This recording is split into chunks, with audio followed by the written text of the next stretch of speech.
என்ன பிரச்சனை? யார் இவர்கள்? இவங்க எங்கே இருந்து வந்தார்கள்? ஒரு சின்ன ஒரு அறிமுகமாவது நமக்கு தெரிந்திருக்க வேண்டும். இப்ராஹிம் அலைஹிஸ்ஸலாம் அவர்களுக்கு அல்லாஹ் 2 குழந்தைகளை கொடுத்தார். மூத்தவர் இஸ்மாயில் என்று நமக்கு தெரியும், இளையவருக்கு இஸ்ஹாக் என்று குர்ஆன் பதிவு செய்கிறது. இந்த 2 குழந்தைகளும் ஷாம், இன்றைய பலஸ்தீன் என்று நாம் சொல்கிறோம் அல்லவா, இந்த பலஸ்தீனை அரபியில் அன்றைக்கு ஷாம் என்பதாக சொல்லப்படும். இன்றைய பலஸ்தீன், இன்றைய ஜோர்டான், இன்றைய சிரியா, இன்றைய லெபனான், இன்றைய இஸ்ரேல் என்ற இந்த 5 நாடுகளினுடைய ஒட்டுமொத்த பெயர் தான் குர்ஆன் ஷாம் என்பதாக பதிவு செய்யும். அப்ப இந்த ஷாம்ல தான் இஸ்மாயில் அலைஹிஸ்ஸலாம் பிறக்குகிறார்கள், இஸ்ஹாக் அலைஹிஸ்ஸலாம் பிறக்குகிறார்கள். இஸ்மாயில் அலைஹிஸ்ஸலாம் பிறந்தவுடன் அவர்களினுடைய தாயாரையும் அழைத்து கொண்டு மக்காவிலே இப்ராஹிம் அலைஹிஸ்ஸலாம் விட்டு விடுகிறார்கள். அதற்கு பிறகு அவர்களுக்கு பலஸ்தீனோடு தொடர்பு எதுவுமே இல்லை. வளர்ந்ததெல்லாம் மக்காவில், திருமணம் முடித்தது மக்காவில், மரணித்ததும் மக்காவில் தான் இஸ்மாயில் அலைஹிஸ்ஸலாமும் அவர்களினுடைய தாயாரும். இளைய மகன் இஸ்ஹாக் இருக்கிறார் அல்லவா, சாரா என்று சொல்லக்கூடிய இப்ராஹிம் அலைஹிஸ்ஸலாத்தினுடைய முதல் மனைவிக்கு பிறந்தவர். இந்த இஸ்ஹாக் அலைஹிஸ்ஸலாம் அவர்களும் அவர்களினுடைய தந்தை இப்ராஹிம் அலைஹிஸ்ஸலாம் இந்த இருவரும் சேர்ந்து அல்லாஹ்வுக்காக பலஸ்தீனிலே ஒரு ஆலயத்தை கட்டினார்கள். அந்த பலஸ்தீனில் ஆலயம் கட்டப்பட்ட அந்த நகரத்திற்கு பெயர் ஜெருசூலம் என்று சொல்லப்படும். ஜெருசூலம் என்று சொன்னால் அமைதியின் நகரம். பெயர் தான் அப்படி இருந்திருக்கிறதே தவிர வரலாற்றில் ஒரு முறை கூட அமைதியை அந்த நகரம் சந்தித்ததில்லை. அந்த ஜெருசூலத்தில் எப்படி இப்ராஹிம் அலைஹிஸ்ஸலாமும் இஸ்மாயில் அலைஹிஸ்ஸலாமும் சேர்ந்து காபாவை மக்காவிலே கட்டி எழுப்பினார்களோ, காபா கெட்டப்பட்டு 40 வருடத்திற்கு பிறகு இஸ்ஹாக் அலைஹிஸ்ஸலாத்தினுடைய துணையோடு இப்ராஹிம் அலைஹிஸ்ஸலாம் பலஸ்தீனிலே மஸ்ஜிதுல் அக்ஸா என்று சொல்லக்கூடிய இறைவனுக்காக, இறைவனை வணங்குவதற்காக ஒரு ஆலயத்தை கட்டுகிறார்கள். மூத்த மகனை கொண்டு அரேபிய தீபகற்பத்தில் மக்காவில் ஒரு ஆலயத்தை கட்டியதை போன்று பலஸ்தீனிலே அல்லாஹுவை வணங்குவதற்காக ஒரு ஆலயத்தை கட்டுகிறார்கள். அந்த ஆலயத்திற்கு பெயர் மஸ்ஜிதுல் அக்ஸா. அந்த இஸ்ஹாக் அலைஹிஸ்ஸலாத்தினுடைய ஒரு குழந்தை தான் யாக்கூப் அலைஹிஸ்ஸலாம். யாக்கூப் அலைஹிஸ்ஸலாத்தை தான் இஸ்லாம் என்ன பதிவு செய்யும் என்று சொன்னால் இஸ்ரேல் என்பதாக பதிவு செய்யும், இஸ்ராயில் என்பதாக பதிவு செய்யும். குர்ஆனில் நாம் படிக்கிறோம் அல்லவா, சூரா இஸ்ராயில் 15வது ஜுசுவில் கஹ்ஃப் என்ற அத்தியாயத்திற்கு முந்தைய அத்தியாயம். குர்ஆனில் பல இடங்களில் அல்லாஹ் பேசுவான் அல்லவா, யா பனி இஸ்ராயில், ஓ இஸ்ரவேலர்களின் மக்களே என்று அல்லாஹ் அழைப்பு கொடுக்கிறானே. இந்த இஸ்ராயில் என்று அல்லாஹ் யாரை பார்த்து கூறினான் என்று சொன்னால் யாக்கூப் அலைஹிஸ்ஸலாத்தை பார்த்து அல்லாஹ் கூறினான். யாக்கூப் அலைஹிஸ்ஸலாத்திற்கு இனி ஒரு பெயர் இஸ்ராயில். யாக்கூப் அலைஹிஸ்ஸலாத்தினுடைய குழந்தைகள் மொத்தம் 12 குழந்தைகள். அந்த 12 குழந்தைகளை அல்லாஹ்வும் மார்க்கமும் எப்படி அழைக்கும் என்று சொன்னால் யா பனி இஸ்ராயில், ஓ இஸ்ரவேலர்களின் குழந்தைகளே. யா பனி ஆதம், ஆதமின் மக்களே என்று அல்லாஹ் அழைக்கிறான் அல்லவா. அதே போன்று யாக்கூப் அலைஹிஸ்ஸலாத்தினுடைய 12 குழந்தைகளை அல்லாஹ் எப்படி அழைத்தான் என்றால் யா பனி இஸ்ராயில், ஓ இஸ்ரவேலர்களின் குழந்தைகளே என்று அல்லாஹ் அழைத்தான். யாரை அல்லாஹ் அழைக்கிறான்? யாக்கூப் அலைஹிஸ்ஸலாத்தினுடைய 12 குழந்தைகள். அந்த 12 குழந்தைகளின் வழியாக வந்த ஒரு இனம் தான் இந்த யூத இனங்கள். அது ஒரு இனம், அது ஒரு மதம் அல்ல. அதை அல்லாஹ் மதமாக கொடுத்தான், கலாச்சாரமாக கொடுத்தான். ஆனால் அவர்கள் எப்படி சுருக்கிக் கொண்டார்களே, ஆனால் அதை ஒரு இனமாக சுருக்கிக் கொண்டார்கள், ஒரு குடும்பமாக இந்த 12 கோத்திரத்துக்காரர்கள். அதனால்தான் யாரும் யூத மதத்திற்குள்ளாக நுழையவும் முடியாது, யூத மதத்திலிருந்து யாரும் வெளியே வரவும் முடியாது. நான் யூத மதத்தை பின்பற்றுகிறேன் என்பதாக யாரும் உள்நுழையவும் முடியாது. யூதர்களில் யாரும் எங்கள் மதத்திற்கு வாருங்கள் என்பதாக யாருக்கும் அழைப்பு பணியும் செய்ய மாட்டார்கள். பிறப்பால் வரக்கூடிய ஒரு இனம் அந்த இனம். பொதுவாக பிறப்பால் ஒரு கௌரவம் யாருக்கெல்லாம் இருக்குமோ அவர்களிடத்தில் மிக கடுமையான மூர்க்கத்தனத்தை நாம் பார்க்கலாம். இஸ்லாம் என்ன தலையில் கொட்டி சொன்னது? பிறப்பால் ஒரு மனிதனுக்கு கண்ணியம் அல்ல, நிறத்தால் ஒரு மனிதனுக்கு கண்ணியம் அல்ல, பேசும் மொழியால் ஒரு மனிதனுக்கு கண்ணியம் அல்ல. ஆம், கண்ணியம் என்று சொன்னால் யார் அல்லாஹுவிற்கு விருப்பத்திற்குரியவர்கள் என்று சொன்னால், யார் அல்லாஹுவை அந்தரங்கத்திலும் வெளிப்படையிலும் பயப்படுவார்களோ, யார் மனித சமூகத்திற்கு உதவி செய்வார்களோ, யார் படைத்தவனை மட்டும் ஆராதித்து வணங்குவார்களோ அவர்கள்தான் இறைவனுக்கு உகப்பானவர்கள், நேசத்திற்குரியவர்கள். ஆனால் யூதர்கள் சொன்னார்கள், நாங்கள் என்ன தவறு செய்தாலும் நஹ்னு அப்னாஉல்லாஹி வ அஹிப்பா, நாங்கள் அல்லாஹுவின் குமாரர்கள். வகாலு லன் தமஸ்ஸன நாரு இல்லா அய்யாமம் மஅதூதாத். அவர்களினுடைய நம்பிக்கையை குர்ஆன் தெளிவுபடுத்துகிறது. நரகம் எங்களை தீண்டவே தீண்டாது, காரணம் நாங்கள் அல்லாஹ்வுக்கு நேசத்திற்குரியவர்கள் என்ற நம்பிக்கையுடையவர்கள் அவர்கள். நாங்கள் இப்ராஹிமினுடைய மகன் இஸ்ஹாக்கினுடைய மகன் யாக்கூபினுடைய புதல்வர்கள். நாங்கள் கடவுளுக்கு மிக நெருக்கத்திற்குரியவர்கள். எங்களுக்கு கீழ்தான் உலகம் பயணிக்க வேண்டும். நாங்களே மூத்தவர்கள், நாங்களே வழிகாட்டுவதற்கு தகுதியானவர்கள், நாங்களே உலகத்தில் ஆள பிறந்தவர்கள், மற்றவர்கள் எல்லாம் எங்களுக்கு சேவகம் செய்ய பிறந்தவர்கள் என்ற நம்பிக்கை மறைமுகமாக கொண்டவர்கள் யூதர்கள். பலஸ்தீனுக்குள்ளே நடக்கக்கூடிய பிரச்சனைக்கு காரணம் என்ன? இவர்களினுடைய இறை தூதர்கள், அவர்களுக்கு மட்டுமல்ல நம்முடைய இறை தூதர், யாரெல்லாம் ஒரே இறைவனை ஆராதிப்பார்களோ, மறுமையை நம்புவார்களோ, அவர்களினுடைய இறை தூதர்கள் எல்லோரும் நம்முடைய இறை தூதர்கள். அதனாலதான் அல்லாஹ் சொன்னான், வகாலத்தில் யஹூது, யூதர்கள் சொல்கிறார்கள் இப்ராஹிம் எங்களுக்கு சொந்தம் என்பதாக, நசராக்கள் சொல்கிறார்கள் இப்ராஹிம் எங்களுக்கு சொந்தம் என்பதாக. அல்லாஹ் சொல்கிறான், இப்ராஹிம் யாருக்கு சொந்தம் என்றால் யூதம் என்ற இனத்திற்கு சொந்தம் அல்ல, கிறிஸ்தவம் என்ற மதத்திற்கு சொந்தம் அல்ல. இறைவனை யாரெல்லாம் வணங்குவார்களோ, ஒரே இறைவனினுடைய நம்பிக்கையை யாரெல்லாம் சுமப்பார்களோ அத்தனை நபர்களுக்கும் இப்ராஹிம் சொந்தம். இப்ராஹிம் எனக்கு சொந்தம் என்பதாக அல்லாஹ் பதிவு செய்கிறார். அப்ப இவங்க பலஸ்தீன்ல வாழ்ந்து கொண்டிருக்கக்கூடிய நேரம், இவர்கள் பொதுவாக இவர்களினுடைய குணம் குர்ஆன் சொல்லும் வரலாறும், நாம் ஏதோ குர்ஆனை மட்டும் பேசவில்லை, அவர்கள் எழுதி வைத்திருக்கக்கூடிய வரலாறு. இன்றைக்கும் அவர்கள் கையில் இருக்கக்கூடிய தோரா என்ற புத்தகம், அந்த புத்தகத்தில் இப்படி வருகிறது, அந்த மஸ்ஜிதுல் அக்ஸாவிற்கு எப்படி இறை இல்லமாம் காபாவிற்கு ஒரு கண்ணியம் கொடுக்க வேண்டும், அதே போன்று மஸ்ஜிதுல் அக்ஸாவிற்கு அல்லாஹ் ஒரு கண்ணியம் கொடுக்க வைத்திருந்தான். ஆனால் இவர்கள் அந்த கண்ணியம் கொடுப்பதற்கு தயங்கினார்கள், கண்ணியம் கொடுப்பதற்கு மறுத்தார்கள். மஸ்ஜிதுல் அக்ஸாவிலேயே பலஸ்தீனை சுற்றியே இவர்கள் தவறு செய்ய ஆரம்பித்தவுடன் அல்லாஹ் ரப்புல் ஆலமீன், இவையெல்லாம் கிறிஸ்து பிறப்பதற்கு முன்பாக கிமு கிட்டத்தட்ட ஒரு 4000 ஆண்டுகளுக்கு முன்பு நடந்த ஒரு நிகழ்வை நாம் பேசிக் கொண்டிருக்கிறோம். அல்லாஹ் எதிரிகளை சாட்டி இவர்களை பலஸ்தீனில் இருந்து அடித்து விரட்டி விட்டான். மூசா அலைஹிஸ்ஸலாம் எகிப்துல இருந்து இஸ்ரவேலர்களை ஃபிரௌன் கொடுமைப்படுத்துகிறான்.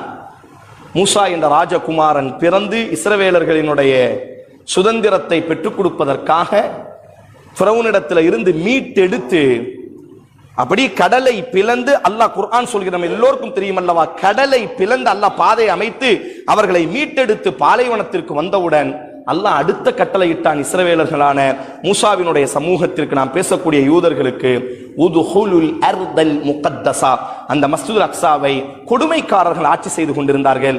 அப்ப அல்லாஹ் சொன்னான், மூசாவே உன்னுடைய சமூகத்திற்கு நீ சொல்ல வேண்டும், இஸ்ரவேலர்களுக்கு இந்த புனிதமான தேசத்திற்குள்ளாக நுழையுங்கள், அந்த தேசத்தை அக்கிரமக்காரர்கள் கையில் வைத்திருக்கிறார்கள், அவர்களுக்கு எதிராக ஒரு சுதந்திர போராட்டத்தை நாம் நடத்த வேண்டும்.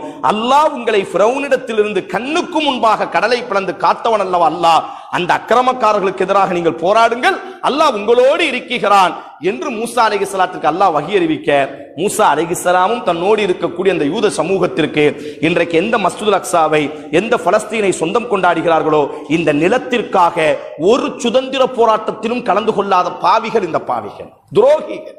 குர்ஆன் அவர்களினுடைய வேதம் தோரா சொல்கிறது. மூசா அலைஹிஸ்ஸலாம் சொன்னார்கள், ஃபிரௌனிடத்திலிருந்து மீட்ட அல்லாஹுவால் இந்த அக்ஸாவினுடைய கொடுமைக்காரர்களிடத்திலிருந்து நம்மை மீட்பதற்கு முடியாதா? வாருங்கள், நாம் அக்ஸாவை மீட்டெடுக்கலாம், பலஸ்தீனை மீட்டெடுக்கலாம் என்பதாக மூசா அலைஹிஸ்ஸலாம் சொல்லும் பொழுது அந்த இஸ்ரவேலர்கள் சொன்னார்கள், இல்லை மூசா, ஃபிரௌனிடத்திலிருந்து மீட்டது ஒரு புறம் இருக்கட்டும், இனியும் நாங்கள் போராடுவதற்கு தயாராக இல்லை. ஃபிரௌனிடத்திலிருந்து நாங்கள் சுதந்திரம் அடைந்து விட்டோம், உலகத்தை அனுபவிக்க போகிறோம், நீயும் உனது அல்லாஹுவும் சேர்ந்து போராடுங்கள், நாங்கள் கைகொட்டி அமர்ந்து கொள்கிறோம், எந்த தேசத்திற்குள்ளாக நுழையுங்கள் என்று சொன்ன பொழுது இந்த தேசம் எங்களுக்கு வேண்டாம் என்பதாக துரோகம் செய்தவர்கள்.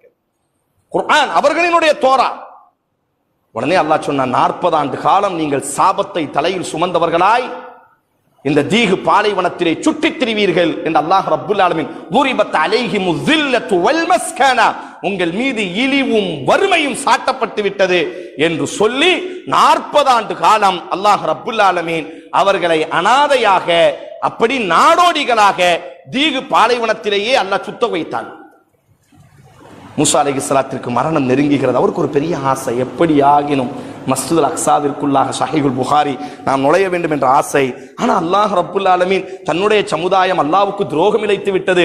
அல்லாஹ் காத்த அல்லாஹ், ஃபிரௌனிடத்திலிருந்து மீட்டெடுத்த அல்லாஹ், அதே அல்லாஹ் வாக்கு தந்தான், நீங்கள் உள்ளே நுழையுங்கள், அல்லாஹ் உங்களோடு இருக்கிறான் என்று வாக்கு தரும் பொழுது இந்த என்னுடைய சமுதாயம் அல்லாஹ்வுக்காக இழப்பதற்கு தயாராக இல்லை, இந்த புனிதமான பூமியை மீட்டெடுப்பதற்கு என்னுடைய சமுதாயம் தயாராக இல்லாததினால் மூசாவிற்கும் உள்ளே நுழைவதற்கு தடுக்கப்பட்டு விட்டது. மூசா அலைஹிஸ்ஸலாத்தினுடைய மரண நேரம் அல்லாஹ்விடத்தில் சொல்வார், அல்லாஹுவே, மஸ்ஜிதுல் அக்ஸாவை பார்த்தவனாகவாவது நான் உயிர் பிரிய உள்ளே நுழைவதற்குத்தான் என் சமுதாயத்தால் எனக்கும் தடை வந்து விட்டது. என்னுடைய சமுதாயத்தை நான் அல்லவா மேய்க்க வேண்டும், என்னுடைய சமுதாயத்தின் தலைவன் அல்லவா நான். அல்லாஹ்வினுடைய சாபம் இஸ்ரவேலர்கள் மீது விழுந்து விட்டது. அல்லாஹ் உங்களுக்கு சொல்லி, அல்லாஹ் உங்களுக்கு மீட்டு கொடுத்த, அல்லாஹ் உங்களை ஃபிரௌனிடத்திலிருந்து காத்திருக்க, அதே அல்லாஹ் உங்களை உள்நுழைய சொல்லும் பொழுது எங்களுக்கு இந்த தேசம் வேண்டாம் என்பதாக அல்லாஹ்வுக்காக இழப்பதற்கு நீங்கள் தயாராக இல்லாத பொழுது நீங்கள் நாடோடியாக சுற்றித் திரியுங்கள் என்று அல்லாஹ் சபித்தவுடன் மூசா அலைஹிஸ்ஸலாத்துக்கு ஆசை உள்ளவும் போக முடியல. அப்ப சொல்வாரு அல்லாஹ் அக்ஸாவை பார்த்தவனாக, அப்ப அல்லாஹ் சொல்வான், அக்ஸாவை நோக்கி ஒரு அம்பு எறிந்தால் அந்த அம்பு எவ்வளவு தூரத்தில் போய் விழுமோ அதற்கு முன்னால் நின்று கொள் என்பதாக மூசா அலைஹிஸ்ஸலாம் நிற்பார்கள். மஸ்ஜித் அக்ஸாவினுடைய கதவுகள் திறக்கப்படுகிறது. பார்த்தவராக அவரினுடைய ரூஹு பிரிந்தது என்று ஸஹீஹுல் புகாரியில் பதிவு செய்யப்படும். 40 வருடம் முடிந்து விடுகிறது. உங்கள் வீடுகளுக்கு சென்று சூரா பக்கராவை படித்து பாருங்கள். இவர்களினுடைய துரோகத்தை குர்ஆன் எவ்வளவு நேர்த்தியாக பதிவு செய்யும். இப்பொழுது அல்லாஹ் இனி ஒரு இறை தூதரை அந்த யூதர்களுக்கு அனுப்பி அல்லாஹ் அவர்களை மன்னித்து, அல்லாஹ் வாக்கு கொடுப்பவன், வாக்கு லா தப்தீல கலிமாத்தில், அல்லாஹ் வாக்கு மாற மாட்டான். வஅதல்லாஹ் லா யுக்லிஃபுல்லாஹுல் மீஆத். 40 வருடம் நீங்கள் சாபம், 40 வருடம் முடிகிறது. இனி ஒரு இறை தூதரை அனுப்பி அல்லாஹ் சொன்னான், வாருங்கள் நாம் பலஸ்தீனுக்குள்ளாக நுழையலாம். அப்படி நுழையும் பொழுது அல்லாஹ் இட்ட கட்டளை என்னவென்று சொன்னால், பணிந்தவர்களாக, இது அல்லாஹுவினுடைய ஆலயம், அல்லாஹ் வணங்கப்படுவதற்காக இப்ராஹிம் அலைஹிஸ்ஸலாம் கெட்டிய ஆலயம், உங்களினுடைய பெற்றோர் என்று நீங்கள் வாதாடக்கூடிய இஸ்ஹாக்கு கெட்டிய ஆலயம். ஆதலால் பணிந்தவர்களாக, அல்லாஹுவே எங்கள் பாவத்தை நீ மன்னிக்கணும், அல்லாஹுவே எங்களை நீ ரட்சிக்கணும் என்று அல்லாஹ்விடத்தில் அழுதவர்களாக, நீங்கள் பணிந்தவர்களாக அக்ஸாவிற்குள்ளாக நுழையுங்கள் என்று அல்லாஹ் சொன்ன பொழுது அல்லாஹ் குர்ஆன்ல சொல்கிறான், ஃபபத்தலல்லதீன ஸலமு கௌலன், கைகளை தட்டியவர்களாக, கெட்ட வார்த்தைகளை பேசியவர்களாக, அல்லாஹுவே எங்களை நீ மன்னிக்கணும் என்று அல்லாஹ் சொல்லிக் கொடுத்த வார்த்தைக்கு பதிலாக அல்லாஹுவை கேலி அடிக்கும் விதமாக ஹைத்தத்துன் ஹைத்தத்துன், கோதுமை கோதுமை என்பதாக டான்ஸ் ஆடிக்கொண்டு, இப்பொழுதும் நீங்கள் யூடியூப்பிற்குள்ளாக போய் பார்க்கலாம், யூதர்கள் அக்ஸாவிற்குள்ளாக நுழையக்கூடிய லட்சணத்தை அல்லாஹ் பதிவு செய்கிறான். அன்றும் அப்படித்தான் அல்லாஹுவினுடைய ஆலயத்தை இழிவுபடுத்தியவர்களாக உள்ளே நுழைந்தார்கள். ஆனாலும் அல்லாஹ் அவர்களை பொறுத்து கொடுத்தான்.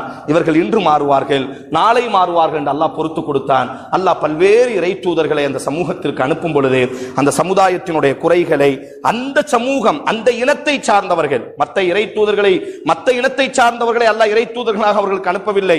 இஸ்ரவேலர்கள் யூதர்களினுடைய இனத்தை சார்ந்தவர்களை அல்லாஹ் அவர்களுக்கு இறை தூதராக அனுப்பினான்.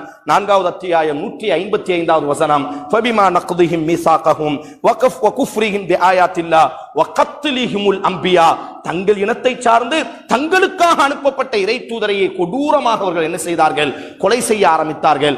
மஸ்ஜிதுல் அக்ஸாவினுடைய வளாகத்தில் பலஸ்தீனிலேயே வட்டி தொழில் செய்ய ஆரம்பித்தார்கள், விபச்சாரத்திலே ஈடுபட ஆரம்பித்தார்கள், அவர்களுக்கான ஷரியத்தை மாற்ற ஆரம்பித்தார்கள். அப்பொழுதுதான் அல்லாஹ் ரப்புல் ஆலமீன் மீண்டும் எதிரிகளை அல்லாஹ் அவர்கள் மீது சாட்டி அல்லாஹ் அவர்களை அந்த பூமியிலிருந்து விரட்டி அடித்து விட்டார். பிறகு ஒரு 100-200 ஆண்டுகளுக்கு பிறகு தாவூத் அலைஹிஸ்ஸலாம் என்ற ஒருவரை அல்லாஹ் கொண்டு வந்து, அவரை கொண்டு அல்லாஹ், அவரும் யூதர்களை சார்ந்த இஸ்ரவேலர்களை சார்ந்தவர், அவரை வைத்து அல்லாஹ் மீண்டும் இவர்களை மஸ்ஜித் அக்ஸாவிற்குள்ளாக பலஸ்தீனுக்குள்ளாக கொண்டு வந்து, அன்றைய தாவூத் அலைஹிஸ்ஸலாத்திற்கு முன்பு இவர்கள் விரட்டப்படும் பொழுது அந்த மஸ்ஜித் அக்ஸாவை இடித்து விட்டார்கள் எதிரிகள். திருப்பி தாவூத் அலைஹிஸ்ஸலாம் வந்து அடிக்கல் நாட்டுகிறார்கள்.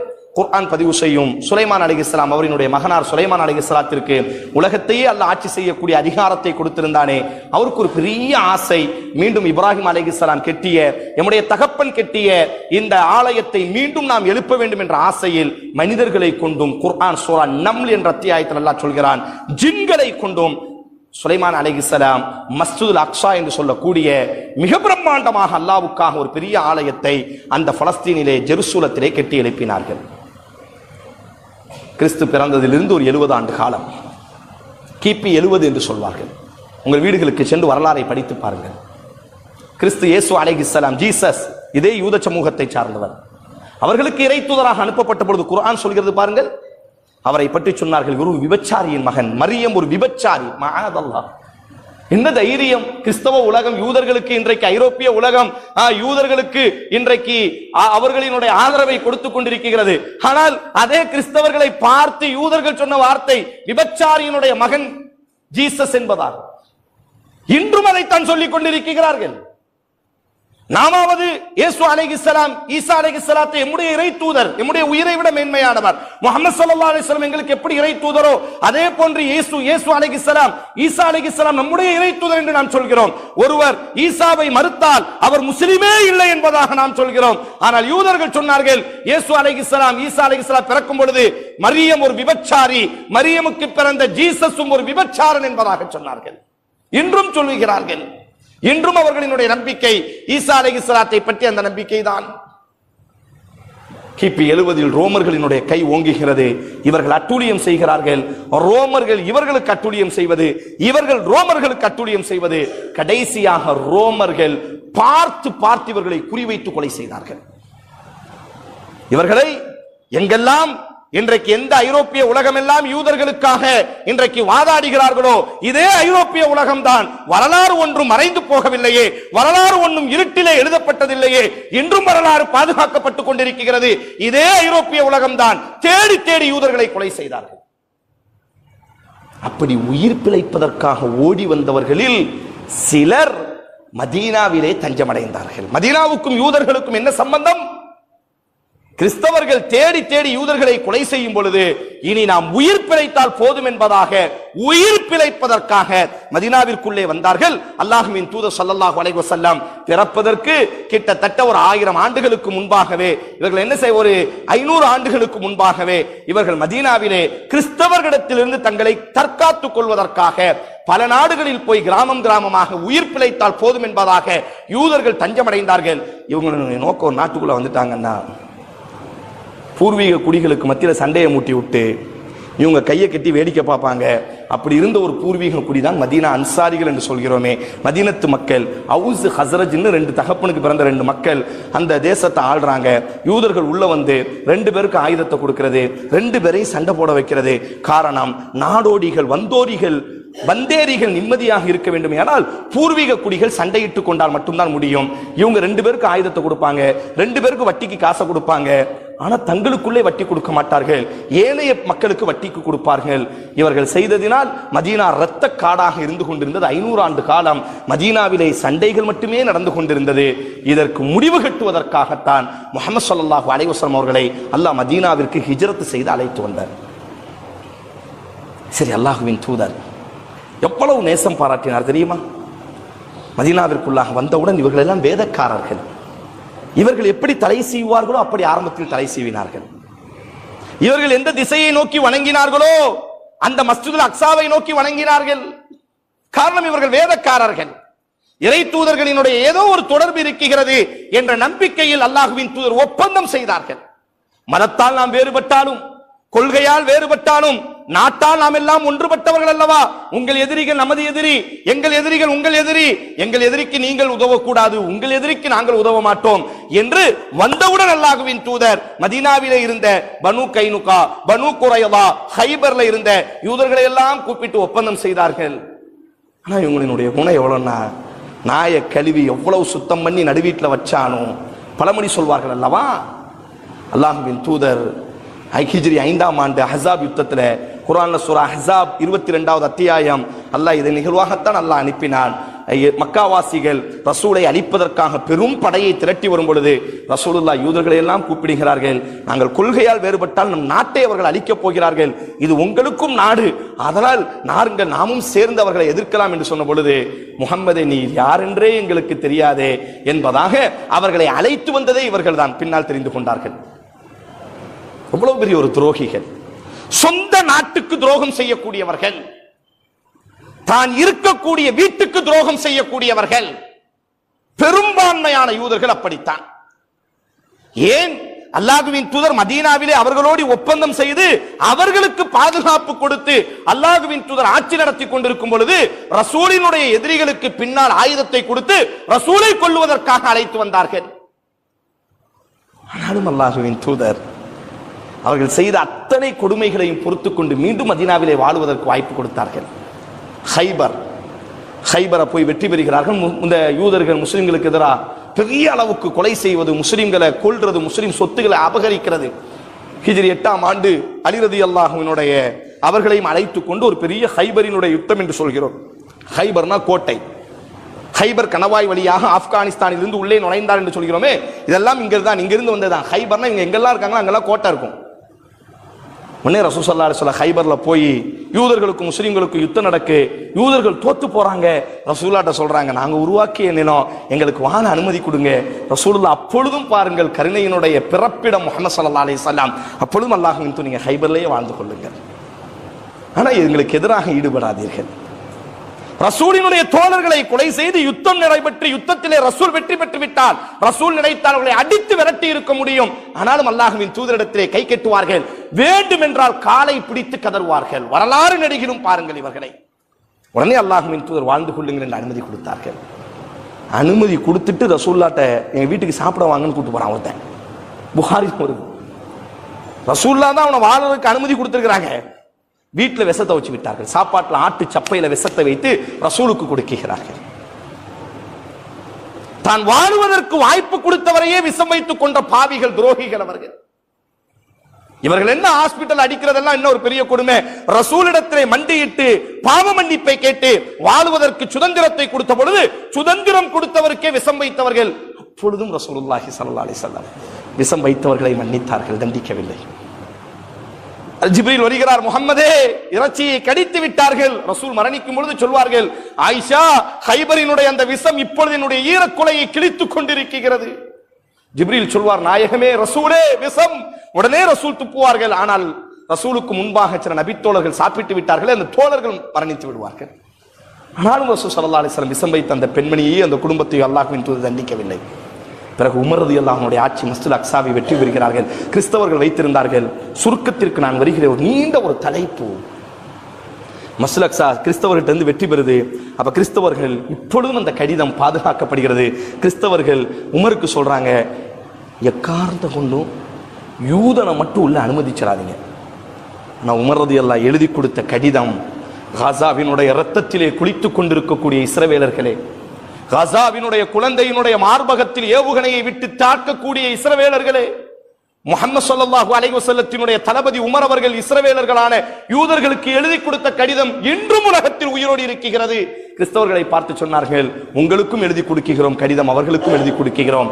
மதத்தால் நாம் வேறுபட்டாலும் நம் அனைவருக்கும், எங்களுக்கும் இது புனித ஸ்தலம், கிறிஸ்தவர்களாகிய உங்களுக்கும் இது புனித ஸ்தலம், நாம் இருவருக்கும் இது புனித ஸ்தலத்தை போன்றுதானே யூதர்களுக்கும் இது புனித ஸ்தலம்.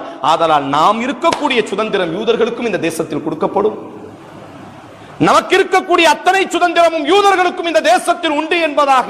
அதனால்தான் உலக வரைபடத்தை, உலக வரலாற்றை ஆய்வு செய்த அத்தனை நடுநிலை ஆய்வாளர்களும் சொல்வார்கள், வரலாற்றில் ஒரே ஒரு காலத்தில் மட்டும்தான் இஸ்ரவேலர்கள், யூதர்கள் நிம்மதியாக சுவாசித்தார்கள், நிம்மதியாக இரவு தூங்கினார்கள், நிம்மதியாக ஒரு கவள உணவு சாப்பிட்டார்கள். முஸ்லிம் நிலப்பரப்புகளில் வாழ்ந்த யூதர்கள், அவர்களை வேதக்காரர்களாக கண்ணியப்படுத்தியது இஸ்லாம்.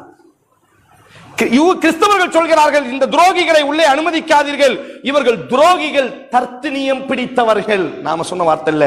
ஐரோப்பியர்கள் முதல் உலக யுத்தம் நடக்கும் பொழுது ஐரோப்பியர்கள் தங்கள் நாடுகளில் எழுதி வைத்தார்கள், தர்த்தினியம் பிடித்த யூதர்களே இங்க நாட்டுக்குள்ளே வராதீர்கள் என்பதாக. ஆனால் உமர் அவர்கள் சொன்னார்கள், இல்லை, அவர்கள் கொள்கையால் வேறுபட்டாலும் நமக்கு இருக்கக்கூடிய அதே புனித ஸ்தலம் தான் ஜெருசலம் என்பது கிறிஸ்தவர்களுக்கும் புனித ஸ்தலமாக பாவிக்கப்படுகிறது, யூதர்களுக்கும் அது புனித ஸ்தலமாக பாவிக்கப்படுவதனால் நமக்கு இருக்கக்கூடிய சுதந்திரம் அத்தனையும் அவர்களுக்கு கொடுக்கப்படும். யாரும் அவர்களை தாக்கக்கூடாது, அவர்களின் சார்பாக நாங்கள் நிற்போம் என்று சொன்னார்கள். அந்த சமுதாயத்திற்கு இவர்கள் கொடுக்கக்கூடிய விலை, உமரினுடைய கடிதத்திற்கு இவர்கள் கொடுக்கக்கூடிய விலை காசாவினுடைய உயிர்கள். என்ன சகோதரர்களே, 21ஆம் நூற்றாண்டு 20ஆம் நூற்றாண்டு வரை யூதர்களுக்கும் முஸ்லிம்களுக்கும் எந்த பிரச்சனையும் இல்லை. கிறிஸ்தவர்கள் 1806ஆம் ஆண்டு தியேடர் ஹெர்சல் அப்படிங்கக்கூடிய ஒரு விஞ்ஞானி பிறக்கிறான். இவன் தான் சியோனிசம் அப்படின்னு ஒரு அமைப்பை உருவாக்குறான். நீங்க போய் பார்க்கலாம், கூகுள்ல இருக்கு. இவனுக்கு ஒரு ஆசை, ரொம்ப நாளா சுத்திக்கிட்டே இருக்கு, நமக்கு ஒரு நாடு இல்லை, எல்லா நாட்டிலையும் இவங்க பறந்து கிடக்குறாங்க, நமக்குன்னு ஒரு நாடு வேணும்.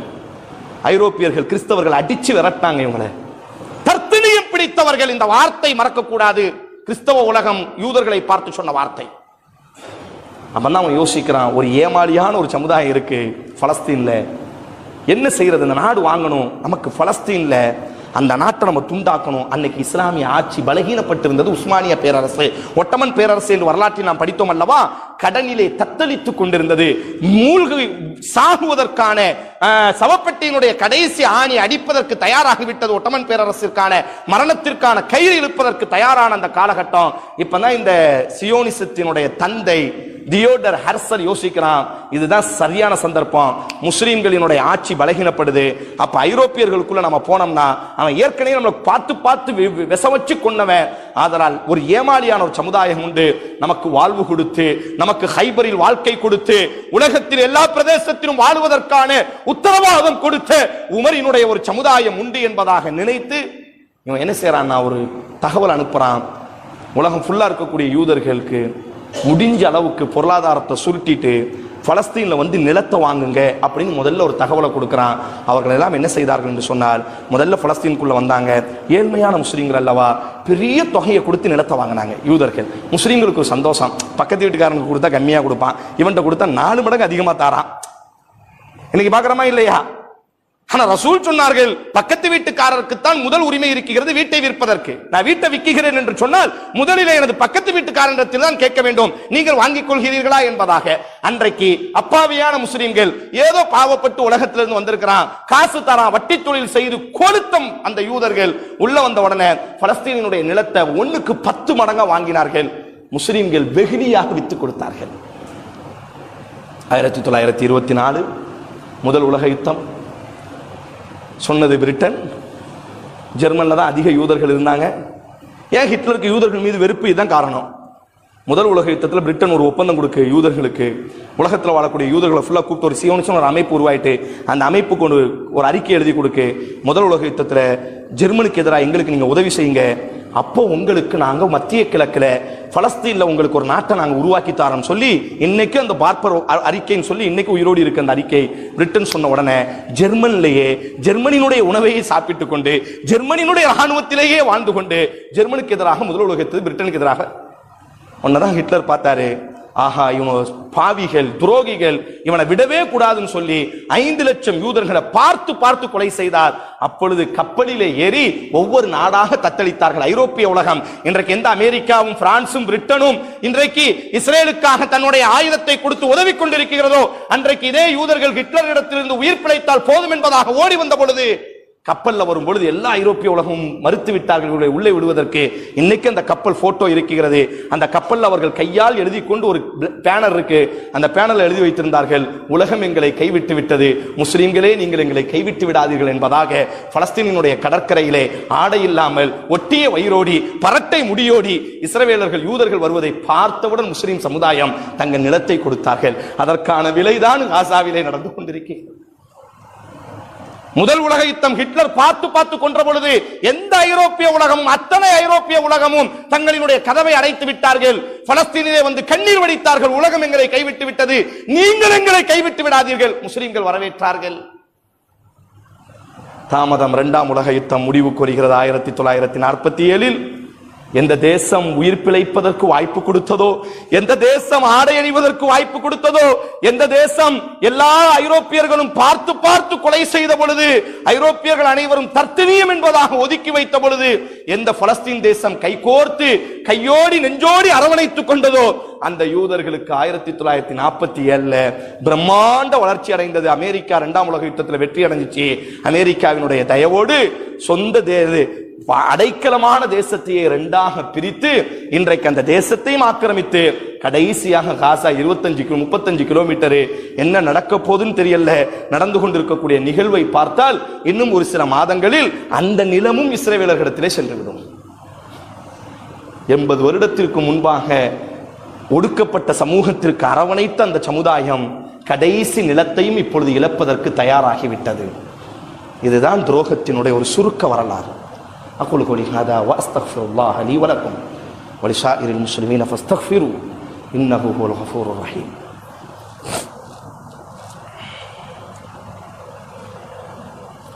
الحمد لله وصلى الله وسلم على رسول الله وعلى آله وصحبه أجمعين. أما بعد, நண்பான உறவுகளே, நடந்து கொண்டிருக்கக்கூடிய நிகழ்வுகள் இவ்வளவுதான். 5000 ஆண்டுகளுக்கு முன்பிருந்து இப்ராஹிம் அலைஹிஸ்ஸலாத்தினுடைய அந்த காலத்திலிருந்து தற்பொழுது வரை எந்த தேசம் ஒரு 100 வருடத்திற்கு முன்பு வரை நமக்கும் அவர்களுக்கும் எந்த பகையுமே கிடையாது. கிறிஸ்தவர்களுக்கு அவங்களுக்கு தான் பகை. அவங்க கிறிஸ்தவர்கள் தான் தேடி தேடி கொன்றார்கள் யூதர்களை. அந்த நேரத்தில் நாம தான் அரவணைச்சோம் அவங்களை. அதனுடைய விளைவைத்தான் இன்றைக்கு பொதுவாக முஸ்லிம் சமுதாயம் உணர்ச்சி வசப்படக்கூடிய சமுதாயம், கோவப்பட்டாலும் கூட அன்பிருக்கக்கூடிய ஒரு சமுதாயம், எதிரியாக இருந்தாலும் கூட அரவணைக்க வேண்டும் என்று கற்றுக் கொடுத்த முஹம்மது ஸல்லல்லாஹு அலைஹி வஸல்லத்தினுடைய உம்மத் காசாவினுடைய கடைசி பகுதியில் நின்று கொண்டிருக்கிறது. காசாவினுடைய நிலப்பரப்பையும் ஆக்கிரமிக்க வேண்டும் என்பதுதான் ஏற்கனவே 2019 அதாவது ட்ரம்ப் அவர்கள் மூலியமாக இஸ்ரேலினுடைய தலைநகரம் ஜெருசலம் என்பதாகவே அறிவித்து விட்டார்கள். அபிஷியலாக அவர்கள் பலஸ்தீன் என்ற ஒரு நாடே இல்லைன்னு அவங்க இஸ்ரேல் உருவாக்கிட்டாங்க. இப்ப சட்டப்படியாக ஐக்கிய நாடு சபையில அங்கீகரிக்க வேண்டும். ஆனால் இந்த காசா பகுதி மட்டும் முஸ்லிம்கள் கையில இருக்கு. கிட்டத்தட்ட இந்த 2 வாரம் 3 வார யுத்தத்துல பெரிய அளவுக்கு எவ்வளவுதான் நிற்க முடியும் அந்த மக்களும். ஒட்டுமொத்த இஸ்லாமிய நாடுகளால் எந்த உதவியும் செய்ய முடியவில்லை. காரணம், அமெரிக்கா என்ற ஒரு பெரிய அரக்கன் கடற்கரையில் ஏவுகணையை வைத்து நின்று கொண்டிருக்கிறது. இஸ்ரேலும் காசாவும் என்னமும் செய்து கொள்ளட்டும், மீது யாராவது உள்ளே தலையிட்டா ஓநாட்ட நான் அடிச்சிருவேன். ரஷ்யா பெரிய முயற்சியோடு இந்த யுத்தம் நிப்பாட்டப்படணும் சொல்லி ஐக்கிய நாடு சபையில தன்னுடைய பவரை கொண்டு ஒரு கருத்தை சொல்லுகிறது. அமெரிக்கா என்ன செய்கிறது சொன்னா தன்னுடைய நோட்டோ பவரை வச்சு அதெல்லாம் யுத்தம்னா நிப்பாட்டப்படக்கூடாது, நடக்கிறது நடக்கட்டும் என்பதாக. அப்ப அமெரிக்காவினுடைய தலைமையில ஒரு பெரிய இன சுத்திகரிப்பு நடந்து கொண்டிருக்கிறது. முடிவு என்ன ஆகும், அல்லாஹ்வினுடைய நாட்டம் என்ன என்பது நமக்கு தெரியவில்லை. மனித அறிவை கொண்டு யோசித்தோம் என்று சொன்னால் பலஸ்தீன் என்ற வார்த்தையே இஸ்ரவேலர்களினுடைய வரைபடத்தில் நீக்கப்பட்டு விட்டது. இனி உலக வரைபடத்தில் அந்த நாடே இருக்காது. முஸ்லிம்களுக்கு இனி எதுவுமே இருக்காது. நம்மால் முடிந்ததெல்லாம் அதிகமாக பிரார்த்தனை செய்யுங்கள். நம்மால் முடிந்தது அதுதான். பெரும் ஆட்சியாளர்களால் கூட ஒன்றும் செய்ய முடியாத இந்த நேரத்தில் நம்மால் முடிந்தது என்ன? அல்லாஹும்ம அன்ஜில் முஸ்ததஅஃபீன மினல் முஃமினீன ஃபீ கஸ்ஸா. ரசூல் பாதிக்கப்பட்டு ஒன்றும் செய்ய முடியாத நேரத்தில் அல்லாஹ் ரப்புல் ஆலமீன் பொதுவாக ஒரு நியதி என்னவென்று சொன்னால், யாருமே உதவ முடியாத நேரத்தில் எல்லோரும் ஒரு கட்டத்தில் நம்மை கைவிட்டு விட்டால் நம்மை காக்கக்கூடிய இரட்சகனாய் அல்லாஹ் இறங்கி வருவான். எல்லாரும் நம்மளை கைவிட்டுட்டாங்க, உலகத்துல எந்த பவரை கொண்டு நமக்கு யாரும் உதவி செய்ய முடியாது என்ற கடைசி கட்டத்திற்கு வரும் பொழுதுதான் அல்லாஹ் தன்னுடைய உதவியை இறக்குவான். மத்தா நஸ்ருல்லாஹ், அல்லாஹுவினுடைய உதவி எப்பொழுது என்று கண்ணீரோடி கேட்ட பொழுதுதான் அலா இன்ன நஸ்ருல்லாஹி கரீப், அல்லாஹுவினுடைய உதவி மிக சமீபம். நாம் அதிகம் அந்த சமூகத்தை நினைத்து பிரார்த்தனை செய்வோம். சும்மா ஃபேஸ்புக்கில் அவன் போராளி, இவன் போராளி, அவன் யார் தெரியுமா, இந்த வார்த்தைகளை நிப்பாட்டுவோம். இங்கு இழந்து நிற்பது அந்த பெற்றோர்கள். பச்சிலம் குழந்தைக்கு என்ன தெரியும், மதம் என்ன தெரியும் சகோதரர்களே, என்ன கொள்கை, எதற்காக நாம் குண்டிட்டு சாகப்பட்டோம் என்று எதுவும் அதுக்கு தெரியாது. யார் போராளிகளும் யார் வீரர்களும் யார் வெற்றியும் அல்ல.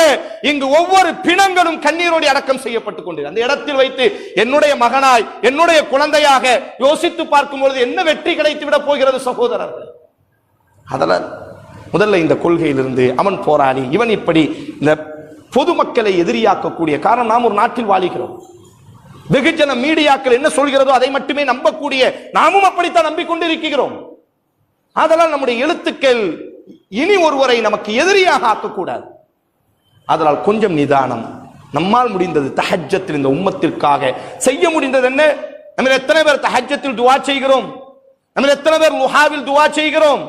நம்ம யாரேனும் ஒரு துஆவை கிட்டத்தட்ட 250 கோடி முஸ்லிம் இருக்கிறோம். உளப்பூர்வமாக அல்லாஹ்வே நீ மீட்டெடுப்பாய் என்று நாங்கள் நம்புகிறோம். நீ ஆற்றல் உடையவன், உன்னுடைய படையை உலகத்தில் இதுவரை யாரும் தோற்றதில்லை, தோற்கடித்ததில்லை. அல்லாஹ்வே அந்த மக்களை நீ காப்பாயாக. பொது அல்லாஹ்வுடைய நியதி, இறை நம்பிக்கையாளர்களை அல்லாஹ் சோதிப்பான், ஆனால் அல்லாஹ் கைவிட மாட்டான். நம்முடைய கடமை அதிகம் பிரார்த்தனை செய்வது. உண்மையான வரலாறுகளை உங்களுக்கு அல்லாஹ் அறிவை கொடுத்திருந்தால், உங்களுக்கு அல்லாஹ் ஆய்வை கொடுத்திருந்தால், உங்களது அறிவை கொண்டு சமூகத்திற்கு உண்மையான வரலாறுகளை கொண்டு செல்லுங்கள். துவேஷத்தை கிளப்புவதை விட ரசூலினுடைய வரலாறு நெடுகிலும் படித்து பார்த்தால் ஒரு உண்மை தெரியும். நண்பர்களை பெருக்கியதை விட எதிரிகளை சம்பாதித்தது மிக குறைவாக இருக்கும். ரசூல் தன்னுடைய பேச்சாலோ தன்னுடைய நடத்தையாலோ எதிரிகளை, அல்லாஹ்வும் அப்படிதான் சொல்றான், கெட்டதின் மீது நன்மை தூவுங்கள், எதிரிகளையும் அல்லாஹ் உங்களுக்கு நண்பனாக மாற்றி கொடுப்பான் என்று சொல்கிறார். பாதலால் உண்மையான வரலாறுகளை வாலிபர்கள் படிக்கிறீர்கள், ஆய்வு செய்யுங்கள். ஒரு போலியான வரலாறு, ஒரு துரோகத்தினுடைய வரலாறு இன்றைக்கு உண்மையாக்கப்பட்டு கொண்டிருக்கிறது. உங்களது அறிவை கொண்டு இந்த சமூகத்திற்கு நீங்கள் உண்மையான வரலாறை வெளியே கொண்டு வாருங்கள்.